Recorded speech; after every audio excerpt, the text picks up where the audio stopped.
I've spent quite a lot of time thinking about what I want this series to be, and I think I've worked it out now. For quite a while I was thinking it might be a bit like Parenting Potter in that I would take a bit of an analytical look at one of my favorite things, but that's not what I want to do with this series. By the way, this is going to be a series of videos I'm doing which are an introduction to one of my favourite poets. I don't want this to be massively analytical, I want this to be a starting point. I would love it if just one person watched this video and was like, do you know what? I'm gonna pick up one of those person's poetry collections. And to be honest, I just want to talk about poetry for a few minutes, if you don't mind. And I thought what better place to start with this series than with one of my favourite poets of all time, Leanne Duffy. Man, if one day I can be like an eighth as good as Leanne Duffy, then I think I'll be doing a good job. So if you don't know already, Leanne Duffy is currently a professor of contemporary poetry at Manchester Metropolitan University, and she was appointed the British Poet Laureate in May 2009. She was the first woman, the first Scot, and the first openly LGBT person to hold this position. If you don't know, the Poet Laureate is basically kind of like the national poet. They can be asked to write poems for certain occasions. So for instance, when Prince William and Kate Middleton got married, she wrote a poem for that. She has also written poems for David Beckham breaking his foot in a World Cup or something like that called Achilles. And also when the volcano erupted in Iceland a few years ago, among many other brilliant poems she's written as part of that position. A lot of her poems address issues like oppression, gender, violence, but in really accessible language. So for this reason, a lot of her poetry is really popular in schools. Speaking about her own poetry, Duffy said that she wasn't interested in using words like clash, which were used by poets like Seamus Heaney.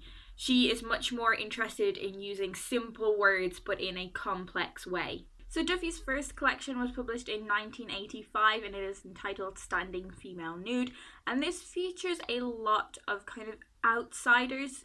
That's something Leanne Duffy does a lot with her poetry, is that she gives voices to people that don't normally get the chance to speak. There are so many great poems in this collection, including Education for Leisure and Dear Norman, but my personal favourite is the title poem Standing Female Nude. It is possibly one of my favourite poems of all time. Another one of her collections, Feminine Gospels, is quite similar, but it shows an increased interest in long narrative poems. It has a really accessible style, but it has a lot of kind of surreal imagery as well, which I really enjoy. In 1987, she published a collection called Selling Manhattan, which features everything from dramatic monologues to love poems. This is one of the few Duffy collections that I haven't managed to get a hold of yet.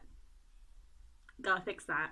In 1993, she published Meantime, which is such a good collection. I massively enjoyed this one. Here she manages to find moments of grace and consolation amid the complexities of life through love and language and memory, and a lot of the poems are about looking back into the past. I particularly liked when there were poems about childhood. I find those kind of poems, those kind of reflective poems, really interesting. In 2005, she published Rapture, which is a series of love poems, and it kind of has one overarching kind of narrative. It is about a love affair. One of my favourite poems from this collection is called Tea, and I will leave a link to a really great YouTuber called Lucy Moon reading out Tea. And it was one of my first encounters with Leanne Duffy's poetry. And it was one of those first moments I had where I was like, oh, poetry isn't just stuffy nonsense that nobody can, like, properly understand without being told by an English teacher. I'm going to talk about two of her collections in a little bit more detail because I own them, and they are genuinely two of my favourite poetry collections. So first off, I want to talk about The World's Wife, which was published in 1999 and is possibly Leanne Duffy's most famous collection. It is like so well known. It's quite a simple concept really. It takes various figures from history and myth. These figures were predominantly men, and it puts a very feminine female perspective twist on them. It shows how the women of history were previously very much obscured by men, and it is genuinely so funny. Like, a lot of it is like laugh out loud funny. Some of them are from the point of view of a very well-known man from history's wife. For instance, you have Mrs. Darwin. But some other ones, like the Cray sisters, just swap the genders around. I'm going to read you out a couple of the short, quick, very funny ones from this collection. Some of them are a lot more in-depth and slightly more lyrical, but this just gives you a taster of what this collection is like, I think. So this one's Mrs. Darwin. 7th of April, 1852. Went to the zoo. I said to him, something about that chimpanzee over there reminds me of you. And also Mrs. Icarus. I'm not the first or the last to stand on a hillock watching the man she married prove to the world he's a total, utter, absolute grade A pillock. It's a very light-hearted collection, but it is just so funny. If you're interested in feminism or history or laughing, then this. I should have probably mentioned previously that Duffy does use like a lot of rhyme, and she really likes how language sounds. I think that's one of the reasons I'm so drawn to her poetry. It's like, it sounds so nice. And that definitely comes through in The Bees, which I read at the very end of last year. Quite foolishly, I read it all in one go, and I think some poetry collections you can read just straight through, but this one you kind of need to dip in and out of it a little bit.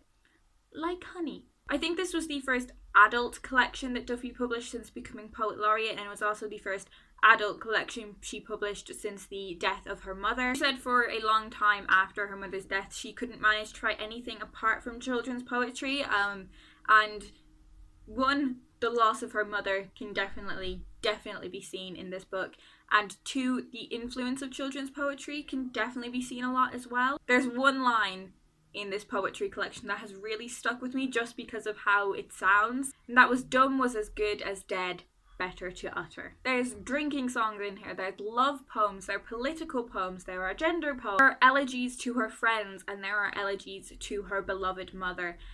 And these are all carried by this kind of spirit, this spirit of the bee. It's much more lyrical than something like The World's Wife. So yeah, that was just me rambling on about Caroline Duffy for quite a while.